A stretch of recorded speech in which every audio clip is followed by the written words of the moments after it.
est nouveau aura l'occasion de rencontrer une série de personnes qui sont intervenues aujourd'hui. Et donc, par rapport à vos projets concrets, quelles seraient un peu les initiatives en matière de participation? Alors, chaque quartier est un peu, je dirais, dans la ligne du temps, on a parlé abondamment depuis ce matin.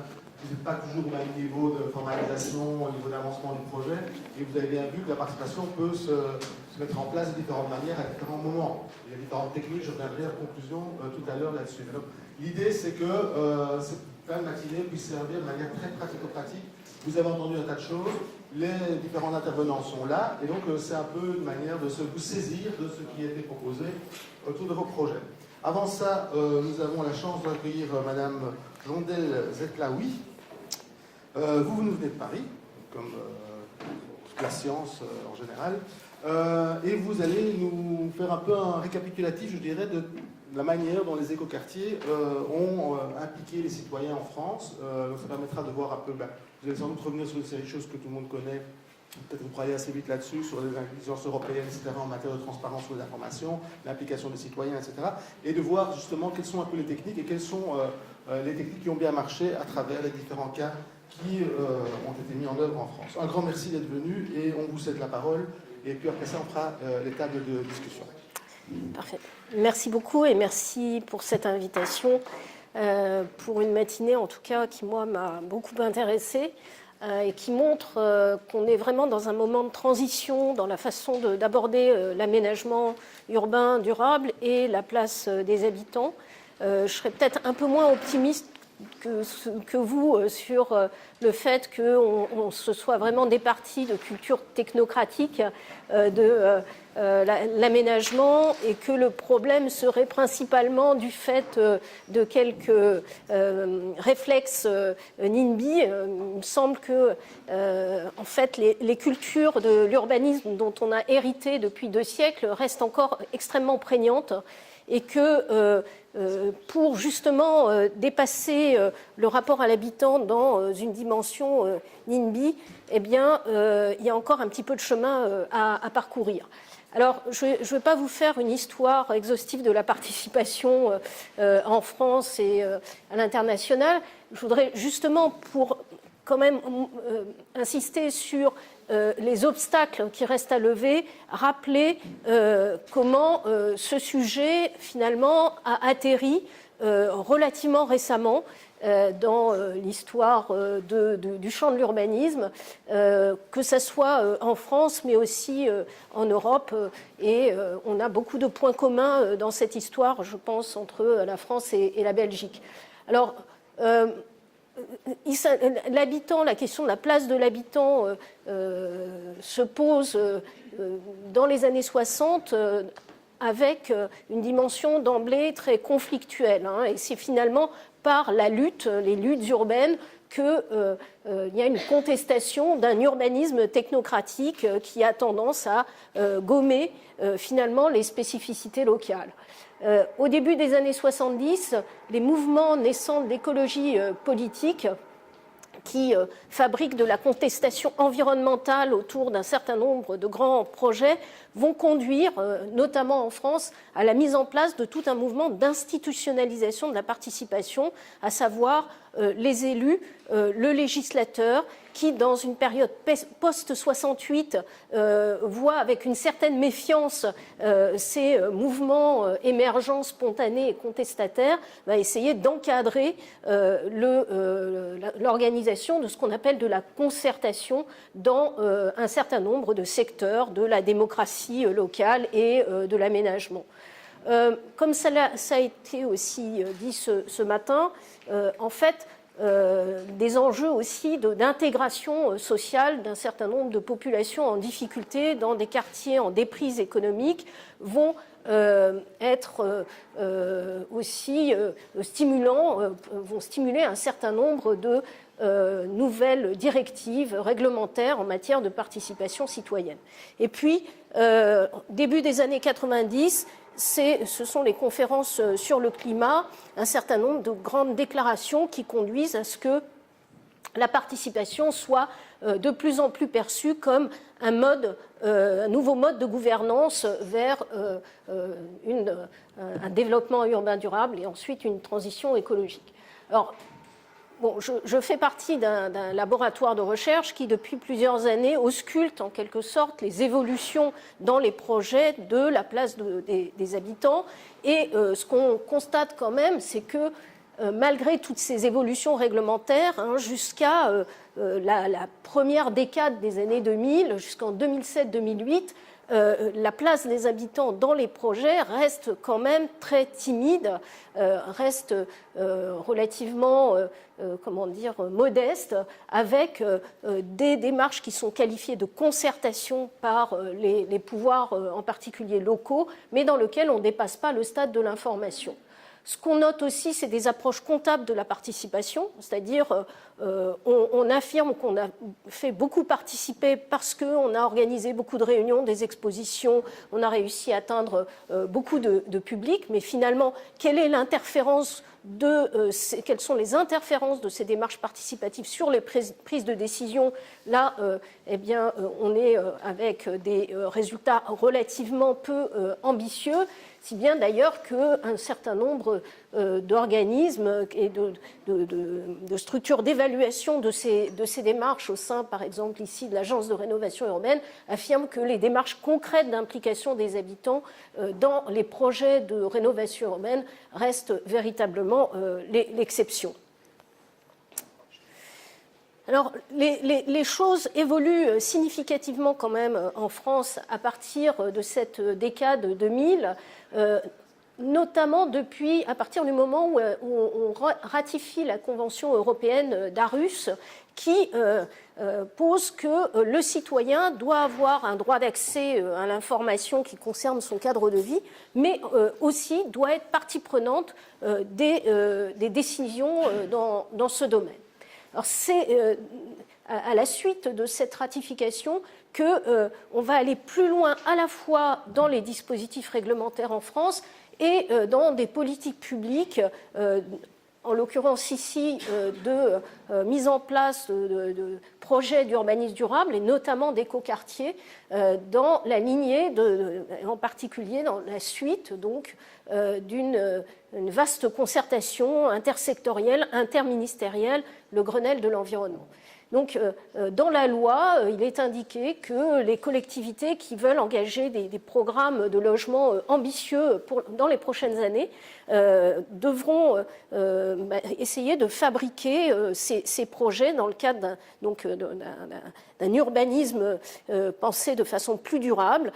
Et c'est l'idée d'écoquartier qui est clairement inscrite dans ces dispositions réglementaires. Alors, si on regarde la façon dont ce programme écoquartier s'est développé, je pense que ça vous intéresse aussi par rapport à vos sujets. Au début, on fonctionne, le ministère de l'écologie fonctionne avec un appel à projet pour lequel, en fait, les collectivités ne vont pas être,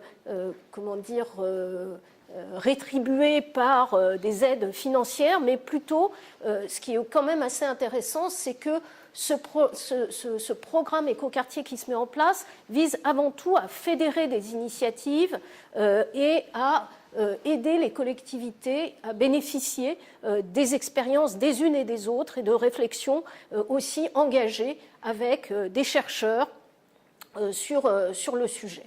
Alors pour autant, les premières campagnes d'appel à projet mettent surtout en avant la dimension environnementale du développement durable dans un sens assez étroit. Les piliers économiques et sociaux sont moins valorisés et la question de la participation va finalement être intégrée qu'à partir des appels à projets de 2011, 2012, 2013. Et ça, c'est le fruit d'une collaboration étroite à partir de ce moment-là entre les services du ministère et les chercheurs, puisqu'un comité scientifique va être constitué autour de cette démarche écoquartier, dont je fais partie. Et finalement, c'est plus les chercheurs qui vont mettre en avant cette dimension absolument incontournable, participative, inscrite dans le développement durable.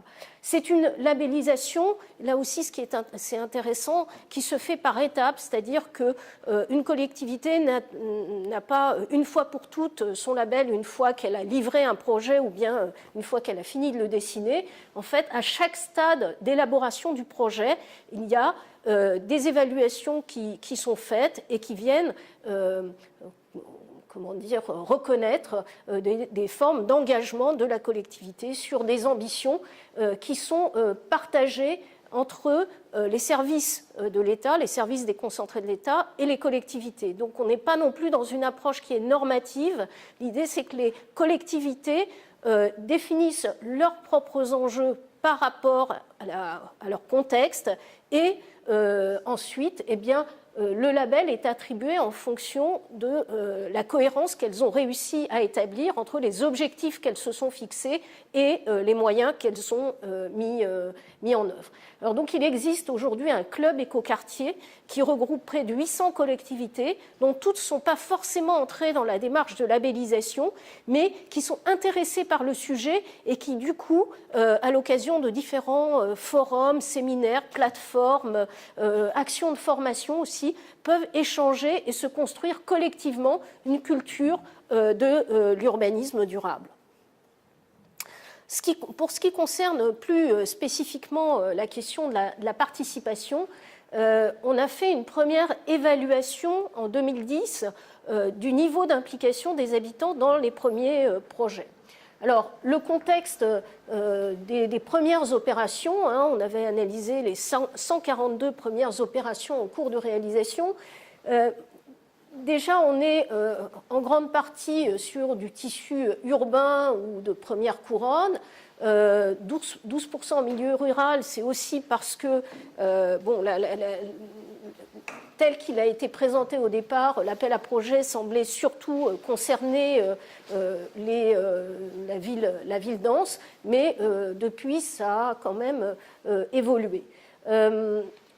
On était aussi dans des cas de figure où des opérations en fait, avaient été déjà largement engagées avant l'appel à projet et le processus de labellisation, avec des ambitions au plan à la fois du développement durable et surtout sur les dimensions participatives qui n'étaient pas forcément spontanément très portées par les collectivités. Les choses vont évoluer par la suite.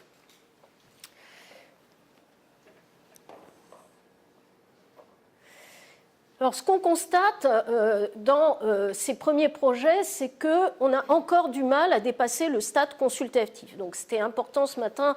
On est revenu sur la façon de qualifier les niveaux. On voit bien que malgré des annonces sur une dimension concertée qui serait clairement intégrée au projet, on est en fait rarement au-delà d'un stade consultatif. Pour autant, on voit que les enjeux du développement durable ont conduit, la prise en compte de ces enjeux, ont conduit les collectivités généralement à en faire plus en matière de participation habitante. Elles en font plus, mais plus, je dirais, davantage en termes d'outils qui sont mobilisés que véritablement d'évolution dans les démarches de projet. En fait, il y a à peu près 20% de projets pour lesquels il y a une vraie remise en question, j'allais dire, de la façon de fabriquer de l'urbain et de faire du projet. Et c'est ce sur quoi je vais insister au cours de cette intervention. Alors, le fait que les opérations soient encore relativement timides au plan de la participation habitante, ça se traduit comment ? Ça se traduit notamment par un constat qui est que les sujets, les objets sur lesquels on fait intervenir les habitants restent fréquemment assez secondaires, je dirais, par rapport aux principaux enjeux. On met rarement à concertation, coproduction. Quand on dépasse le stade consultatif, c'est rarement sur véritablement la définition du schéma d'aménagement et la programmation notamment des logements et des équipements. Les espaces publics sont généralement les objets sur lesquels la collectivité est plus prédisposée à faire autrement que ce qu'elle avait l'habitude de mettre en œuvre comme démarche. Et donc, on peut dire que l'expérience de la participation se construit souvent sur ces objets, espaces publics, expérience aussi bien pour les collectivités que pour les habitants eux-mêmes. Ce qu'on constate aussi, c'est que on rentre dans une nouvelle approche de l'initiative spontanée et de l'initiative ascendante, alors qu'on était jusque-là plutôt sur un mode contestataire. On va être beaucoup plus sur des démarches qui se veulent avant tout constructives et d'ailleurs que vont stimuler et accompagner un certain nombre de collectivités. Parmi ces initiatives ascendantes, on note le renouveau de l'habitat participatif, donc, qui s'appelait aussi habitat groupé en France dans les années 70-80, qui s'était beaucoup éteint au cours des années 90 et 2000. Et là, on constate que presque 10% des opérations d'écoquartier comportent une dimension habitat participatif que cherchent même à stimuler certaines collectivités. Et puis, aussi une nouvelle approche du rapport à l'habitant se traduit dans la mise en place de démarches d'évaluation des performances environnementales, en particulier des logements, qui sont envisagées avec les habitants et qui permettent d'apporter parfois des éléments de correction à des aspects de gestion, notamment des consommations.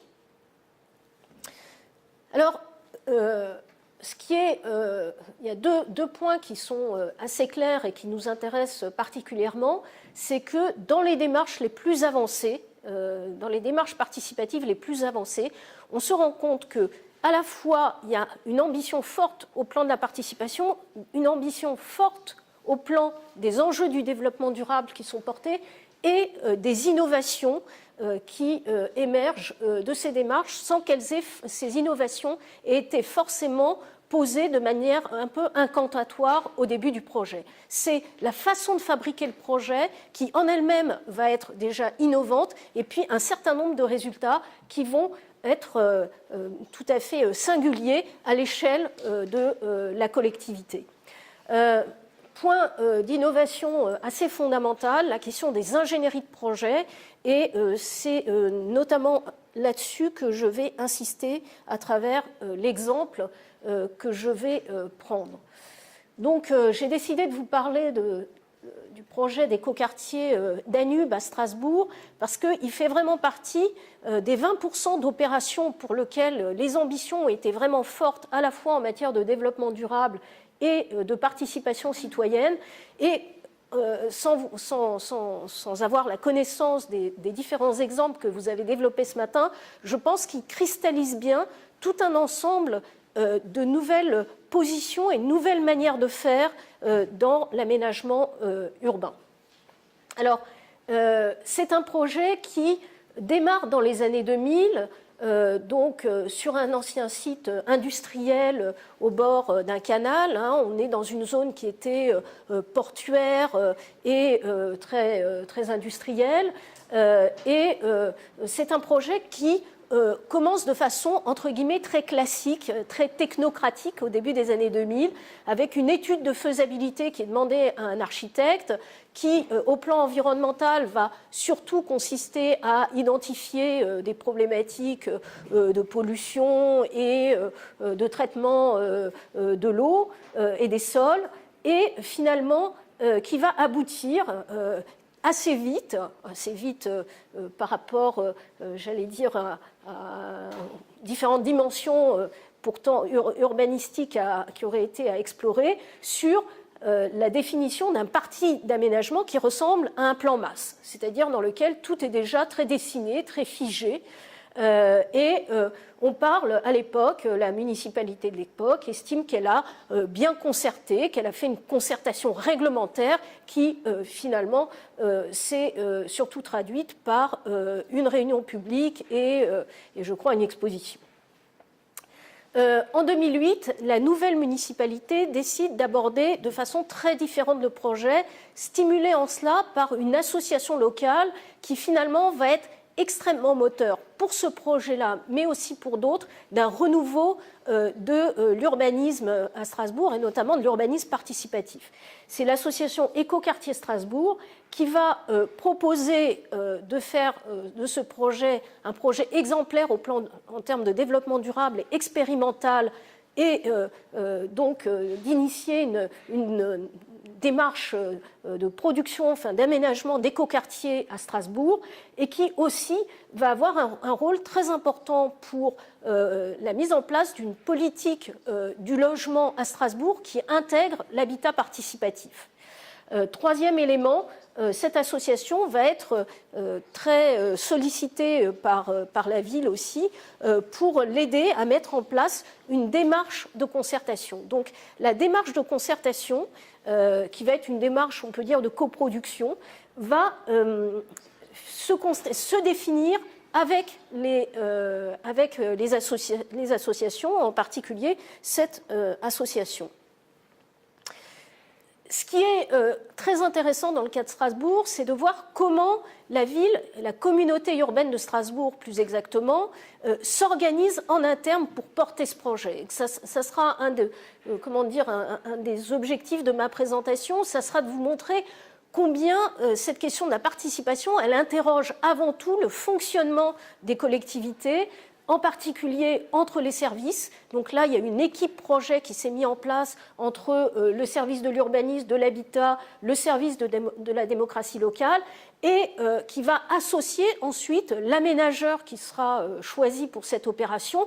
Et la ville restera très présente aux côtés de l'aménageur durant tout le processus de projet. Ça, c'est extrêmement important. Donc une ingénierie participative qui va être codéfinie avec les associations, qui va intégrer, alors au départ la participation s'adresse surtout à tout un ensemble d'associations qui sont très dynamiques au plan local et aussi à des habitants qui sont intéressés par le futur de ce quartier et en particulier par les perspectives d'habitat participatif. Donc, il y a un large atelier de projets urbains qui se met en place et on va être véritablement dans une remise en question des processus traditionnels de participation du public, de consultation du public, où généralement on a une maîtrise foncière, un cahier des charges programmatique, une maîtrise d'œuvre, on commence à faire de la conception, puis enfin on consulte le public. C'est ça, je dirais, la concertation classique à la française dans les opérations de ZAC. Et là, on va se mettre en place un dispositif. Alors j'ai entendu ce matin un mot qui est extrêmement important et sur lequel je voudrais vraiment insister ici, c'est la dimension itérative du processus. Il y a des instances de décision, des instances techniques qui vont prendre en charge la fabrication, de la programmation et la conception du projet, et des instances participatives. Et c'est dans un dispositif d'itération entre les instances techniques notamment, mais qui sont pilotées dans lequel il y a un élu qui a un rôle très important, qui aide aux arbitrages, et des instances participatives sous forme de groupes d'ateliers à la fois pléniers et thématiques, que le projet va s'engager et qu'il va redémarrer en reconfigurant en grande partie les objectifs programmatiques de l'ancienne étude et va se définir progressivement au plan programmatique et de la conception, donc dans le cadre de cette démarche. Alors, je vais assez vite sur des éléments de fabrication de ce projet. Donc, vous voyez ici le plan masse initial qui a complètement été remis en question par les premiers travaux de atelier de projet urbain, qui a commencé à dire, bon, ben, nous, notre problème, avant tout, c'est de penser l'aménagement de ce quartier dans son lien avec les autres quartiers et de réfléchir à la nature des activités, des modes de vie que l'on souhaite voir se développer dans ce quartier. Différents ateliers donc étaient organisés dans lesquels, là aussi, c'est vraiment une chose importante, il était vraiment attendu quelque chose des habitants, c'est-à-dire qu'on ne vient pas aux habitants en leur présentant des éléments de projet déjà constitués sur un mode réactif, mais on les interroge sur des usages qu'ils souhaiteraient voir se développer dans le quartier. Il y a eu une réflexion tout à fait inédite et intéressante, en tout cas inédite en France, sur le statut de l'espace public et en particulier le fait, et là c'est vraiment aussi intéressant du point de vue de la posture des habitants qui participaient au projet, ils disaient mais nous on n'est pas forcément les futurs habitants du quartier, donc ce qu'il faudrait c'est laisser un certain nombre d'espaces non totalement définis et finalement ça sera avec les premiers habitants que le processus de programmation, de conception reprendra et permettra d'achever ces espaces-là.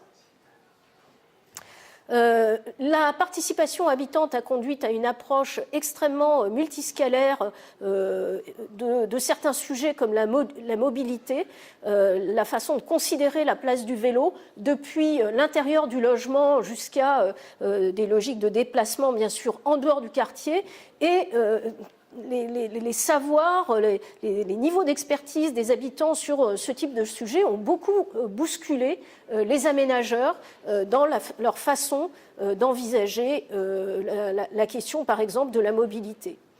Des innovations assez intéressantes par rapport à ce qui se faisait traditionnellement dans des opérations de ZAC. Par exemple, arriver à mutualiser 2 parkings en sous-sol entre plusieurs îlots d'habitation et donc amener les promoteurs à s'entendre sur des systèmes de parking partagés.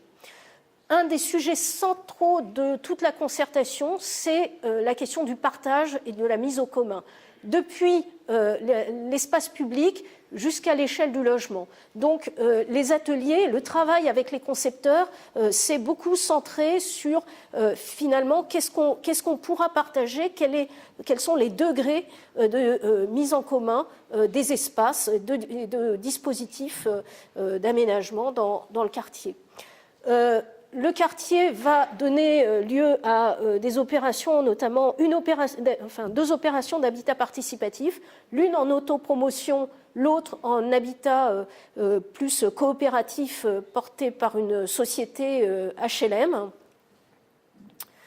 Et ce qui est aussi important, c'est de voir que le projet est sans cesse présenté comme étant le projet de l'atelier urbain participatif, comme un projet collectif et pas comme celui de l'architecte qui a remporté la consultation, en l'occurrence l'équipe de Christian de Villers, mais qui véritablement a joué le jeu de co-concevoir un grand nombre des éléments de ce projet.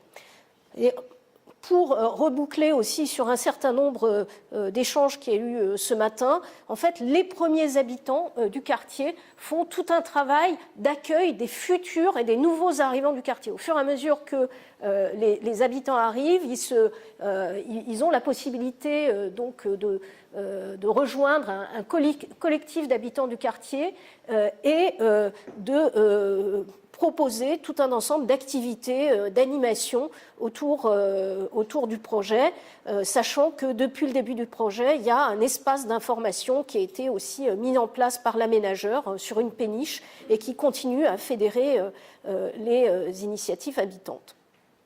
Alors je termine sur ces éléments finalement d'enseignement de ce type de projet, mais qui finalement qu'on va retrouver aujourd'hui dans beaucoup de projets d'écoquartiers en France. Et de ce que j'ai entendu de ce matin, je me rends compte que vraiment on converge vers un certain nombre d'éléments. le fait que la participation citoyenne fasse partie intégrante du processus de projet et ne soit pas à côté pour simplement enrichir un projet qui serait essentiellement conçu par des professionnels. Le fait que la collectivité publique, en l'occurrence ici une communauté urbaine, ne se départisse jamais du portage du projet et des enjeux de programmation. Et pour nous, la question de la programmation urbaine est fondamentale parce que c'est cette activité qui permet de définir les attendus des futurs utilisateurs, usagers, habitants. Et il est très important que tout ce qui se fabrique comme intention d'usage, d'aménagement, etc., soit clairement consigné dans des documents que porte la collectivité publique auprès ensuite des autres acteurs. Et puis, il est vrai, des professionnels qui aient des compétences au sein de la maîtrise d'ouvrage et au sein de la maîtrise d'œuvre pour avoir à la fois cette posture de la participation, il y a vraiment une question de posture et de culture, et aussi développe un certain nombre de savoir-faire pour préparer, conduire notamment des ateliers. On voit que le projet doit se structurer autour de différentes instances, j'en ai déjà un petit peu parlé tout à l'heure. Et pour finir, eh bien, ce à quoi on est arrivé dans la démarche écoquartier, c'est que cette question du pilotage et d'une gouvernance élargie du projet, intégrant de la participation, fait partie maintenant des critères d'évaluation de la démarche écoquartier. Donc j'ai entendu qu'elle fait partie aussi du référentiel chez vous donc en Wallonie. Donc il y a 4 grands types d'engagements sur lesquels la contractualisation avec l'État se fait dans le cadre de la labellisation. Et parmi les engagements qui portent sur la démarche et le processus, la question de la gouvernance participative est maintenant tout à fait essentielle. Voilà, alors donc j'ai contribué à 2 ouvrages qui finalement tirent les enseignements au plan méthodologique de l'ensemble des opérations les plus ambitieuses qu'on a pu analyser depuis plusieurs années.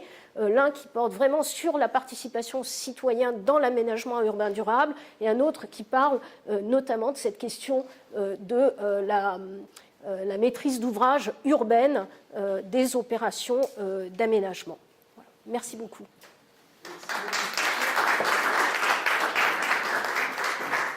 Bien, alors, je vous propose de ne pas faire de questions-réponses sous une forme classique, mais plutôt d'installer des tables de discussion. Donc, Pascal Thys et Raphaël Laroux vont vous permettre à chaque table d'installer un quartier nouveau.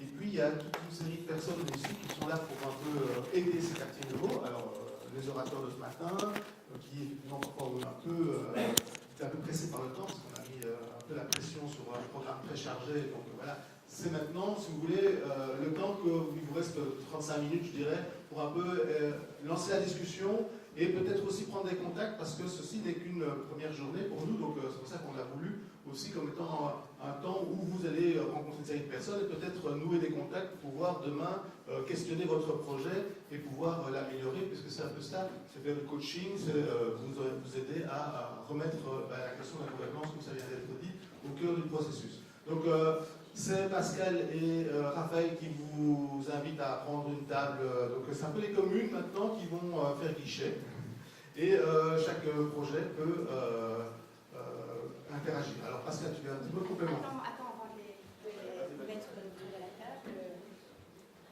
Donc tout d'abord, je ne sais pas comment retourner dans le machin.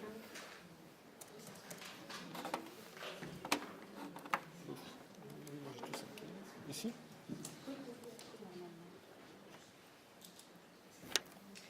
Voilà, alors le temps nous est compté, donc avec Raphaël du CREAT et moi-même, on a essayé d'imaginer effectivement la possibilité pour vous de discuter un tout petit peu autour de 4 questions qui balayeront un peu ce qui vous a été présenté ce matin. Alors on m'a toujours dit qu'une bonne journée de formation devait se terminer par beaucoup de frustration. Je pense que autant en termes d'exposé et de difficulté à avoir des questions-réponses que par rapport à ce qui va se passer maintenant, il n'y a pas de doute, c'est une bonne journée de formation puisqu'il y aura, à mon avis, de la frustration. Alors, de quoi s'agit-il? Donc, vous allez discuter en petits groupes et Raphaël va vous expliquer comment vous allez vous mettre autour des 7 tables qui ont été préparées par nous. Cette table qui, chacune, en fait, vont accueillir une commune et d'autres personnes. En fait, il y a 4 questions que je vais balayer rapidement, de manière à ce que vous compreniez quelle est la logique. Donc, vous allez choisir une des questions, on a peu de temps, vous n'êtes absolument pas obligé de travailler l'entièreté des sous-questions qui se trouvent dans cette question. Mettez-vous d'accord d'abord, 1, sur la question qui vous semble intéressante pour la commune, et 2, balayez les questions. S'il y a des choses qui vous semblent intéressantes, vous vous y arrêtez, vous discutez. Le temps est compté de toute façon, donc n'approfondissez pas trop. Vous avez en tout cas la possibilité de reprendre ces documents avec vous par commune et de continuer la réflexion sur la participation citoyenne dans le cadre des quartiers nouveaux. La première question, c'est plutôt toute une série de questions par rapport à la stratégie initiale à mettre en place par rapport à la participation citoyenne, sur la question du résultat attendu, du niveau de participation, de la mobilisation des acteurs autres que les citoyens, de la mise en place d'une structure participative. Vous vous rappelez, je vous avais parlé de ce fameux COPI dans le cadre des Dames Blanches, et s'il y a des conditions préalables à mettre en place, notamment la communication. Toute une série de sous-questions sur lesquelles vous pouvez discuter, réfléchir ensemble. Deuxième question, la ligne du temps du projet qui va inclure un ou des projets participatifs. Donc vous avez ici l'ensemble du programme ou du projet qui est le vôtre dans votre nouveau quartier, dans votre commune. Et donc l'idée c'est, via des post-it, d'identifier, soit de manière passée, soit de manière future, des temps de participation que vous pourriez mettre en place. Si vous avez envie d'identifier l'un ou l'autre projet particulier, nommez peut-être ce projet et puis réfléchissez, tiens, par rapport à l'autorisation, les travaux, l'occupation des lieux, la gestion, est-ce qu'il y a de la participation citoyenne que nous pourrions mettre en place à l'échelle de notre quartier, de notre commune. Troisième question, est-ce qu'il y a parmi tous les exposés de cette matinée un outil, une méthode, une expérience que vous avez entendue et que vous pourriez finalement implémenter dans votre projet, dans votre programme au sein de votre commune pour votre nouveau quartier, avec toute une série de sous-questions, comment convaincre les collaborateurs, le résultat attendu, etc. etc. Dernière question, c'est une question un peu méta sur la participation citoyenne dans le contexte des quartiers nouveaux. Finalement, est-ce que, de l'œuf ou de la poule, est-ce que la participation citoyenne finalement favorise l'émergence de quartiers nouveaux? Est-ce que c'est plus facile de mettre en place de la participation citoyenne dans des quartiers nouveaux? Ou au contraire, c'est plus compliqué parce qu'ils sont des quartiers nouveaux, il n'y a pas les futurs habitants, comment on fait pour les mobiliser, etc. Et dans l'autre sens, est-ce que les quartiers nouveaux sont une opportunité pour développer de la participation citoyenne ou pas? Frein, levier, opportunité, on vous laisse l'occasion d'y réfléchir, il y a des feuilles pour cela. Voilà, et maintenant, pour ce qui est de la constitution des groupes, je laisserai la parole à Raphaël. Nous sommes de toute façon à votre disposition. Si une des questions n'est pas claire ou si quelque chose n'est pas clair, on passera de toute façon entre les tables. Il faudra peut-être dire aussi, Raphaël, de combien de temps est-ce que les gens disposent au final, puisqu'on dépasse un petit peu l'horaire prévu. Oui, donc je vais commencer par vous rassurer. Le repas aura toujours lieu, mais il est un peu différé. Donc c'est à 13h30 que le repas aura lieu pour nous permettre quand même d'avoir le temps de discuter en groupe. Alors, pour ce qui est de l'organisation des groupes, on a mis 7 tables qui normalement correspondent aux 7 quartiers nouveaux qui sont présents ici aujourd'hui. Et nous vous demandons donc les communes, auteurs de projets, promoteurs qui travaillent sur un de ces projets rejoignent la table où le nom de la commune où s'inscrit le projet est inscrite. Okay. Et puis, il y a ici des accompagnants dans le cadre de consortium, des accompagnants liés à certains de ces projets. Ceux-là, donc les communes et les gens locaux, je dirais, vont commencer par s'installer. Puis les accompagnants se répartiront dans les groupes qui concernent leur accompagnement. Une consigne, c'est que les groupes doivent être de 5 personnes maximum. Alors on verra à ce moment-là, il y aura déjà des groupes complets, les groupes qui ne sont pas au complet, donc j'invite les personnes de la région wallonne, des GO4 cabinets, à s'installer aussi à la table de certains groupes où il y a encore de la place. Et ensuite, ce sera aux divers, je vais les appeler comme ça, donc les personnes du CREAT, les personnes qui sont ici mais qui n'ont pas une des étiquettes que j'ai énoncées, qui se mettent à table. Et puis on vérifiera que les groupes sont complets pour commencer. Ça vous semble clair? Ok, merci. Donc on peut se lever et regagner la table qui nous est attribuée ou que nous choisissons selon le cas. Merci.